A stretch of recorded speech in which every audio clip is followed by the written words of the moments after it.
Alright, so who you got here today? What's up, y'all? It's Jaylon X. Yeah, what's the name? Jaylon X. How you know what that name is? Jaylon X? Jaylon X. It's interesting, man. I think I found out about ninth grade. I had just started reading the autobiography of Malcolm X.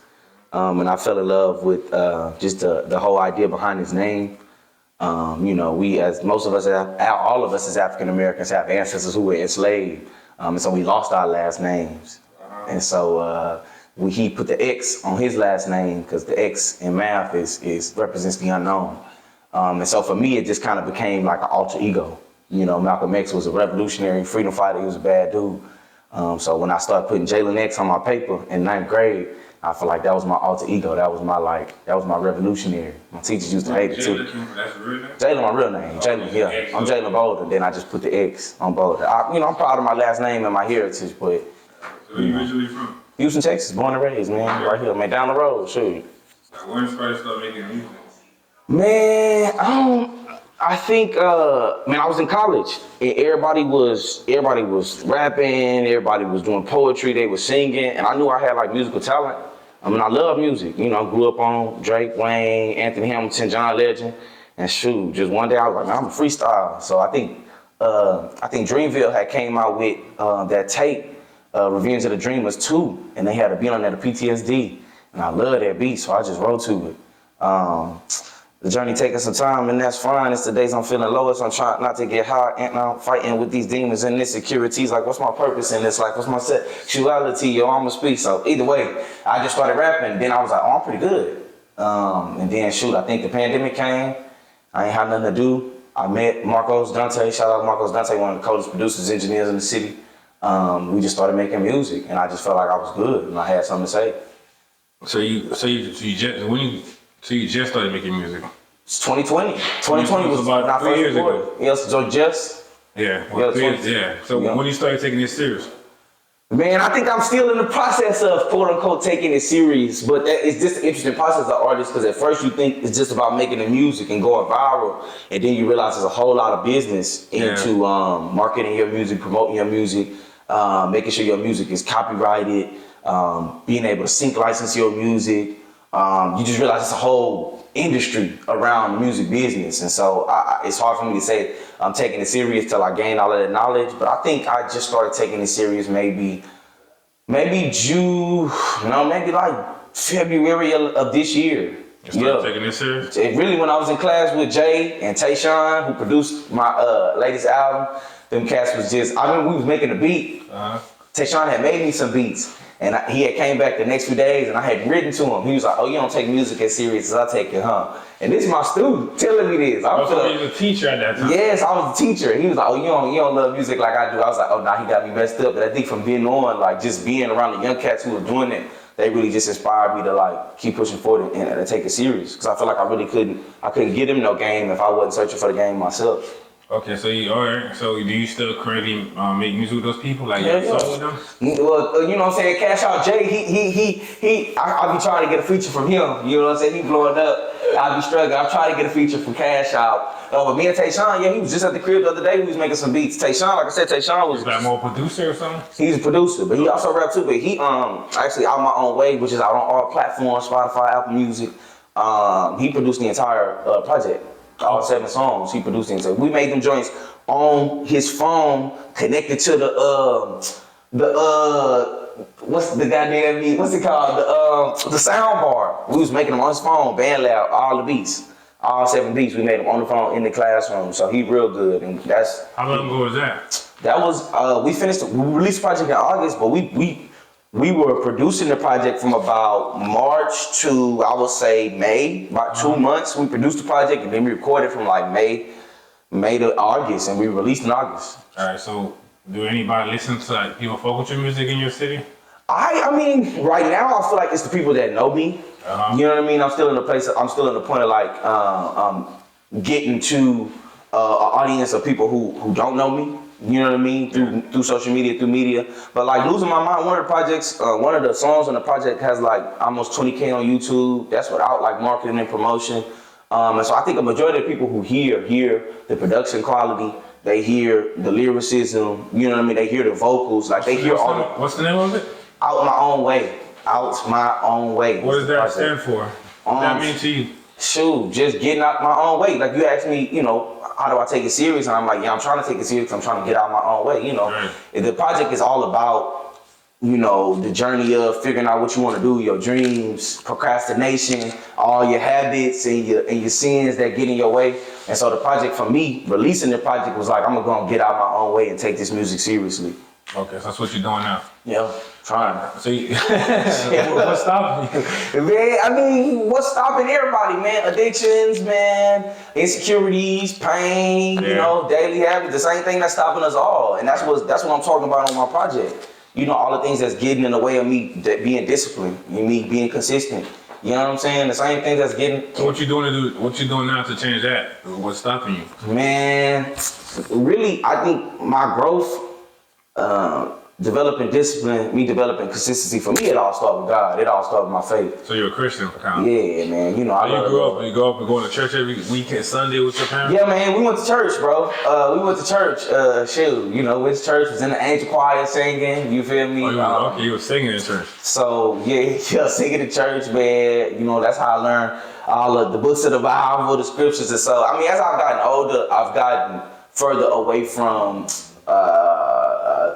the religious nature, and it's been more about my relationship with God, but I still love the church. You know, it's still a place of community, regardless of how homophobic or sexist it can be. You know, it's still a place of community. Oh, so what's your thought on that? Since, you know what I'm saying, you used to go to church, growing up you was going to church. So how you feel about, they're saying transgender women, there's also a woman. How you feel about that?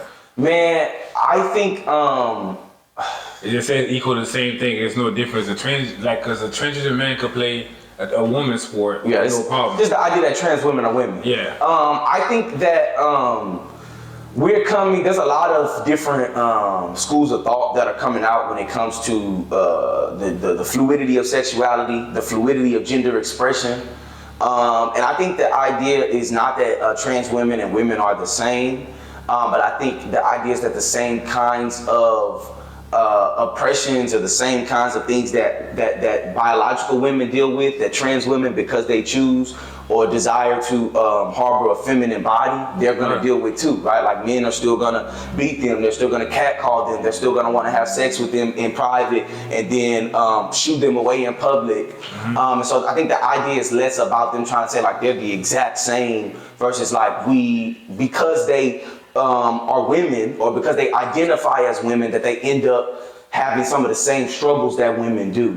But I think for me, I think that's a question better asked to a woman. All right, so wait, so you'll be okay if, let's say, your daughter playing sport with a guy that was born a man, but he changed trans woman, you would be okay with your daughter playing sport with him? Like, let's say, playing basketball? Man, I think if my daughter hooping, I'm gonna be the first one she hoop with, so she gonna know how to hoop I mean, with. but it's not gonna be a fair game, because you know what I'm saying? It's like, I hear what you. It's a lot of conversation about, and it's not as simple as I think like what we be seeing on Twitter and Instagram. Like it's a lot of, they talking about, hormones and what kind of, what levels of hormones make it okay for somebody to compete in women's sports. So it's a complicated issue, I can't pretend like everything, even though I lean towards more of a progressive ideology, I can't say that everything that comes about immediately I accept. Right. But I do think I try to myself have more information before I have opinions. right, so you okay with it? You ain't gonna I'm not saying, like I said, it's not as simple as that simple. It will be a lot of things. It's like, how long has this child been transitioning, right? What is the size, weight of this child? Because it's the same thing like, if you had two boys of the same age, but one of them is 5'8", 180 pounds, and the other one is 5'2", 120, you're not gonna be comfortable with him playing with you just because he's bigger. And that's what I'm you don't gotta be, you know what I mean? So, Yeah, but in Little League sports, there are different, there's different weight classes. If you what's the dude that was a Lisa? It was a swimmer. Right, Think about it, right? I think he went against the guy, he lost, right? Yeah. He went against the woman, he first place. First. You see, so I'm saying it's like it's not balancing, right? Because go ahead. I think it's early in our in our integration of all peoples in society, and I think in this early stages of us understanding about transgenderness, It's probably gonna be some things, you know, that don't really make sense. But I think the point is that both sides are looking for a compromise and looking for everybody to be able to exist how they desire to exist. Right. So I'm not saying that everything that the trans community desires or says is objectively true, and that I might completely agree with. But I think as long as we're open for conversation and we're open and desiring for everybody to be a part of this world, I think that we'll find a balance that works for us. All right. So you say you was a teacher, right? Yeah, I was teaching. How long? What made you start teaching? I only taught for a year, man. Really, shoot, I ain't had no job. I was acting. I ain't had no job. And my old debate coach, because I was on the debate coach, I was on the debate team in high school. You was in what team? Debate team, the debate team, speech and debate team. Okay. At J. Frank Delby High School. Matter of fact, I was third in the nation, state champion. I ain't gonna, say my resume, but I was on the debate team, and so my old coach ended up leaving, and the assistant coach moves up to head coach. He was like, "Hey, it's a position open," and I graduated. I had a bachelor's. I've been doing debate. You graduated with a bachelor in high school? Nah, no, I graduated from college, so I had the qualifications to be a teacher. Oh, you was in college at that time? I have a degree. No. I was out of college, but I have a degree. Right. I understood the How event. old you was at that time? Shoot, what I was maybe 25. At that time? Yeah, when I started teaching. When I got the job, I was 25. I thought you said you right straight out of high school. Nah, hell. I would say it wouldn't sound right. No. I went to college and I was back home trying to figure out. And so the position just opened up and they was like, "Oh yeah, he alumni. We know him. He was that dog. He was that guy. We'll hire him." And so I was teaching for a year. I was assistant debate coach. And Jay, what class was that? Which one? That I was your teacher in? Professional communications. Yeah, communication. He ain't do no work. He passed because I like it. So what you doing now? Man, right now I'm in school, man. I went back to school and get my master's in acting. Okay. At the London Academy of Music and Dramatic Arts. When did you start getting into that? Man, I've been acting, man. I guess I did my first play in high school, and then speech and debate. It's not as just about argumentation, like it's an acting aspect to it. Mm-hmm. So I was always kind of performing. And then, when I got out of college, and I was like, man, I want to go back to school. I knew I wanted to further my education, but I was just trying to figure out in what. And so I applied. I was looking at getting my MFA, Masters in Fine Arts in Acting. And I looked at some schools in London. I applied to NYU and the school in London. I got into the school in London, and so I went. Or do the school pay for everything, or you have to? Hell nah, I'm gonna be in debt like a mother. wait. So financially, from the US to London? Yeah, for students who go to school in the UK, they can still get financial aid. For real? Yeah. Oh, I didn't know that. US students who go study in the UK can get financial aid. Do they pay for your school over there? They pay for the tuition. I have to pay it back. They ain't gonna get that shit, dog. Yeah, but do you pay for the staying, all that stuff? You stay in campus? Yeah. No, I don't stay on campus. You gotta find your own housing. Well, I mean, they giving me like $60,000 in loans a year. Oh, right, but that has to cover. That sounds like a lot of money, but it's not. Yeah, right. So they cover my rent. That cover basically my living. Shoot, next semester I gotta get a job. They pay for your living and pay for your. Well, they gonna give you the money, and you do with the money what you will. You can live on the streets, or you can find an apartment. How much? Rent sound like it's expensive. How much is rent over there? In London, bro, see, it's the pound. The pound is more than $1. It's like 1.25. Oh shit. So like $80, 80 pounds is like $100. But shoot. Oh, 80 pounds is like $100, right? So I'm just saying it sounds like a little bit, but it's start adding up. But shoot, I paid I think maybe like 1,200 pounds, which is probably like $1,400 a month. And rent last year, but I'm finding somewhat cheaper in January. It was about 6 weeks out, I ain't got no money. He was like, "You eat lunch now? Y'all go ahead. You got paid for lunch too?" Yeah, it's different in college. You don't got no meal plan, bro. You know what I mean? It's different than undergrad. You know what I mean? Yeah, so it's much you on your own, pretty much. You on your own, bro. I was on all the different countries. When are you supposed to graduate? 2025. Oh, well, next year. Yeah, so I got the 2025. 2025. Yeah, because next week is the new year. 2025, yeah. So next year, 2025. So, what's gonna be your plan after that? Man, so really, I'm going back to London. I got some momentum musically. I'm trying to get. It's really gonna be the acting and the music, bro. Of course, I'm probably gonna have some jobs. You know what I'm saying? Trying to figure it out, but I'm trying to act full time. I'm an actor and I'm an artist. I want to make like video skits.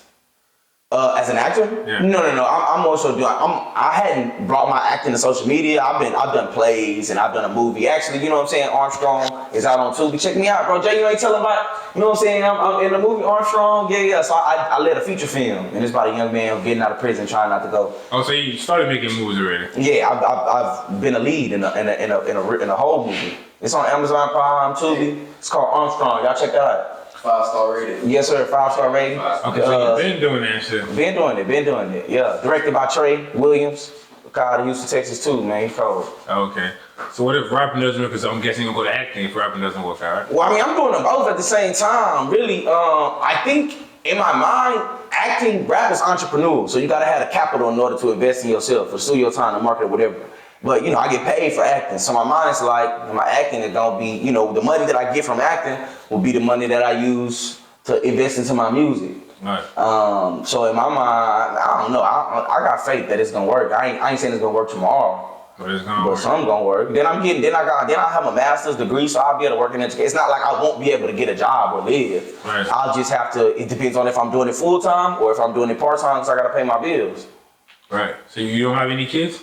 Hell no. No sir. 26, no kids, man. No sir. 26. It's giving 35 too, brother. That's the thing. But all my boys got kids, man. I'm starting to feel like I got kids, girls, a wife. But nah, I ain't got no kids, bro. Keep it like that. Keep it like that. No kid. You keep it like that. You keep it like that. Yes, brother. What's your favorite track from your album? Say what? What's your favorite track from your Favorite track from my album? It's gotta be Move On. Cause I had Move On track 6. Yeah, Move On track 6. Reason why it's my favorite track is just the most dynamic. It's me on the first verse. I feel like I'm Move On. What does that stand for? Say what? Move on. It's just talking about, really, it's talking about me moving on from old things, Not a old female? people. You know what I mean? It's called Move On, but it's me, and then it's Tayshawn, the producer, who was my student, and then on the bridge, it's the woman who was my teacher in high school, who in the same class that I taught Tayshawn in, she taught me in that class. Literally that same classroom. And the same course. You guys had a friendship going on? Well, she's just always, she was like, you know, auntie, mother figure, and she's continued to be like, she gave me my first job out of college, and she was a great singer. So Tayshawn was on second verse, and then I got her on the bridge. And she actually part of the song too? Yeah, she on the song. She on the track. Okay. So it's like me as an educator, it's like the person that educated me, and then the person that I'm educating, all on the same song. Okay. And so, you know, it just, for me, it's like, it's got some emotional tie. Yeah. All right, so you from south side of Houston, right? Yeah, I guess this would be the southeast side of Houston. Yeah, like not too far, man. Shoot, this area. Would you consider this side safe for like tourists to come? Yeah, I mean, bro, everywhere's got. I mean, I feel like cats be trying to make it the hood everywhere. You know what I mean? But it ain't the hood over here. But people live in poverty, so poverty breeds crime. You know what I'm saying? Cats don't got. They gonna be trying to get. But it ain't no. I mean, this ain't the unsafe side of the city. But niggas are trying to make it like it's the hood, but it's not the hood. So your 5 favorite artists out of Houston that you listen to? I can't even say I be listening to artists out of Houston, but okay, who I like right now, Toby and Wigway. You know, do with the men. With the men stuff, who was doing, y'all ain't heard of Toby and? Maybe not. Maybe y'all. Where you from? Here? He from Houston, so he from the SWAT, from Southwest A-League, Texas. Never heard. And he was blowing up, so Toby and Wigway, he a rapper, he hard, you gotta listen to him. His visuals is crazy too. Cash Out J, of course. Of course, Cash Out, that's my guy. I don't really be listening to a whole lot of artists out of Houston. I say who I see that's hot. Domestic OT kind of hard. Who? Domestic OT. Louis Vuitton umbrella when I walk through the rain. You know what I'm talking about. Domestic OT kind of hard. Really, the Latinos is really going crazy. They going crazy. So they're taking over the Going crazy right now. Mexicans taking over the whole Houston right now. I mean, the rap scene is not, I think they're good. They going crazy, right? And they rob for their people. Domestic OT. So who you think running the game right now in Houston? Who you think running it right now? Houston they never ran the game. There's no rapper that's like running like that shit right now? I don't know, y'all tell me. I don't really. Is there a rapper right now that's running the game in Houston? That you feel like is the hot. Lil Jeremy, I think he hard, but I ain't heard nothing from him in a while. Like Florida, we'll say why Wade run again, then it'll be Kodak behind it. Right, that's what I'm saying. In Houston, it don't really. It's like everybody they older. Yeah, I can't say it's nobody. It's always the bigger artists that's from the city though. Well, that's the OGs. You know what I'm saying? No, We no, talking like- about Paul Walls. We talking about Slim Thug, but they ain't really. No, not those. Like talking right about young now. ones. Yeah, like Rod Wave, he's still young, but if you say Florida, first thing you're gonna hear is White or Kodak. No, for sure. Cause they ain't the top one. That's what I'm saying. We don't got nobody in the game like that. Is what I'm saying. You don't got the was it D Baby? Who? It gotta be Travis Scott. No, that's what But Travis Scott don't even claim. It's Travis Scott. He's a controversial subject, bro. Because he really came up in California, I think, or something like that. But my old cousin went to high school with him. I think he went to A-Leaf Elsick or something. But I don't know. Is it D Baby? What's the Mexican dude? D Baby? It gotta be D-Baby. Yeah, it gotta be him at the moment, right? Maybe. I think he sound like he's mumbling a lot, but I think I wanted to. Yeah, he hard. But I like the Mexican. If I say I like the Mexican OT and Cash Out J, they hard. They hard. Yeah. Which one would you rather do a song with? Cash Out for sure. I've been trying to get a feature with bro. I be sliding this DM, man, bro. If I could just get a feature, bro, you know what I'm saying? Whatever your price, I be sliding here trying to get one, bro. Damn, so what happened? What's the hold up? I'll be blowing up, bro. He's blowing up. It's never happened to It's you. really my fault because I moved away. We were supposed to be working on something, but we gonna get something soon. Alright, so name what some of the craziest thing that ever happened to you, like crazy story. Craziest story that ever. Yeah. Man, shoot, probably this shit. So, alright, so I was supposed to be shooting I came home from London. I flew into New York. I was supposed to be shooting a video in New York, but I ain't have no money when I got there. So I basically slept on the train like 3 days, bro, with my In New suitcases. York? Just. How you managed to do that? It is my fault, bro. Like I had people out in New York, but because I ain't have no money, I was like prideful and shameful. I was like, damn, I ain't want to reach out to them and tell them I ain't have nowhere to stay. Plus, it's like New York is different. Like people don't got as much space. You feel me? And all the people I know that was staying, they stay with their people. And so Yeah, I because just I know New York is really tight. Everything real is tight. But how do you manage to sleep on the train for that long? They didn't kick you out? and you just ride on it, just keep riding, you just go to sleep. Or it doesn't stop it, it's just non-stop? No, just keep going. It'll stop like for like an hour at like 4 a.m. You feel me? But New York don't sleep, bro. You know what I mean? And then the only reason I knew I could do that is because the other people who ain't have nowhere to go sleeping on the train. Bro, and then I woke up the third night, bro. And this white dude is yelling at this black woman who you could imagine she was homeless. And I'm like, bro, at first I'm like, hold on, I'm not about to let this white dude yell at this black woman, but he tell me, bro, she was going through my bag, bro, trying to steal. I'm knocked out. She ended up trying to steal from my bag. He like, don't do that. Then I had to listen to this white man because he felt like a savior for like 30 minutes, bro, until he got off the train. Oh, Lord. So that was the roughest story. That was probably the lowest moment. I ain't never been that broke and never had to sleep on the train. I hope my mama don't see this because she gonna be mad as hell. So how you end up leaving New York? Man, I had to man. Take care of your credit, guys. I just had to fucking take out a payday loan and buy a ticket, bro. I don't want to. That's not something I want to admit, but You bought a flight ticket to back to Houston? Yeah, bro, back to Houston. But you could have just called your mom and mom would have flew you out here to the same. You said what? You could have called your mom and mom would have flew you out. I could have, but you pride and shameful, bro. You know. So what you were doing in It was 3 only days? like $300 though. What you were doing in 3 days? Just staying on the train all day, every day? Nah, so first day I got out there, I wasn't staying on the train. I was going out there to shoot a music video, then I was busking. Basically, like I had a speaker, I was performing. So I just be in the subway train, performing, singing, trying to get, get a little $20 here, $30 here, but I ain't have enough for a hotel. But then my boy was out there, and finally when he pulled up on me, he was like, bro, what are you doing? He bought me a hotel for one night. So I was out there like 4 nights, so he bought me a hotel for a night. That shit was expensive as hell. This shit was like $120 for a night. Yeah, so then but then we ended up doing some work. But he just couldn't put me up because it was just last minute. And I should have hit him, but like I said, pride. Don't be prideful, bro. Let people love you. Let people help you. Cause being prideful and being shameful, that shit don't take you nowhere. So you flew from London to New York? New York to Houston. Okay. So what's something you want to tell a friend that they don't know about you? What you want to tell your fans? Your listeners, your fans that they don't know about you, that you want to let them know?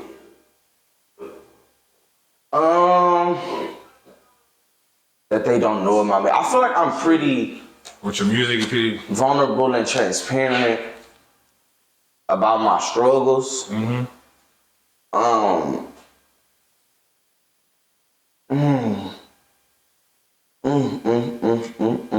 Tell them I love the Lord Jesus Christ, maybe. Maybe they don't know. Maybe they don't know. You know what I'm saying? I love the Lord. And I think I tell them, man, I really feel like it's my responsibility as an artist when I get to the platform to be making sure that I'm creating resources for my people, bro. As a black person, I just don't feel like, you know, it ain't no way you get all this money and you think it's for you and you think God just gave it for you. You know what I'm saying? If you ain't making sure that the homeless is having, you know, foods, if you ain't going into schools and talking to the young men and trying to change their mind, if you're not creating resources for the previously incarcerated, if you ain't, you know what I'm saying, talking to the Congress people, using your platform for good, I just feel like you using it for evil. So, you know, support me because I ain't just here for myself, I'm here for the people. So what else do you enjoy doing besides making music or acting? Making music or acting, what else do I enjoy doing? I cut hair. I'm cold. You're a barber. Yeah, I'm not a licensed barber, but I've been cutting hair since like 2011, bro. Okay, so you got a lot of talents then. Hey man, multifaceted, man. You know what I'm saying? The good Lord done blessed me. But nah, I'm cold with it. I've been cutting hair for a minute. I'm cold. I really should have been got my license because I could always be working, but I don't know. Why you don't? So you don't do it no more? You just Nah, well, I haven't done it in London because the plugs is different, so my clippers don't go into the wall. The sockets are different, bro. In London? Yes. Wait, why? I don't know. So wait, my phone charge? No, it's not gonna go in the wall. You have to have an adapter, and then the watts is double coming out. So I burned through one of my clippers. I got an adapter, and then I plugged it up, turned my clippers on, and that joint because the watts coming out the wall. But so I hadn't cut hair in a while, but I always got the clippers with me. So you have to get their product, and you can't get So they say they force you to get their own product because they get it from the U.S. But countries, I think like a lot of different countries have a lot of different plugs. That's just That's wild. I had no idea. What the plugs like in Haiti? They the same? Where? And yeah, it's the same. That's what I'm saying. Well, I guess maybe in Remember, London is bigger than the U.S., so they trying to stay a big dog. Probably. They trying to be a. Well, I just want to tell people before we go, man. Man, stream out my own way. Man, if you ain't tuned in, tune in. Follow me on Instagram at Jaylon_X. That's JAYLON. Man, keep being you. Have faith wherever you at, whatever season you in, that the good Lord got you. And shout out to LST, man. Y'all run this page up. Y'all check out his content. Y'all subscribe, follow. And shout out Cash Out J for the plug and plugging me in. And Marquez.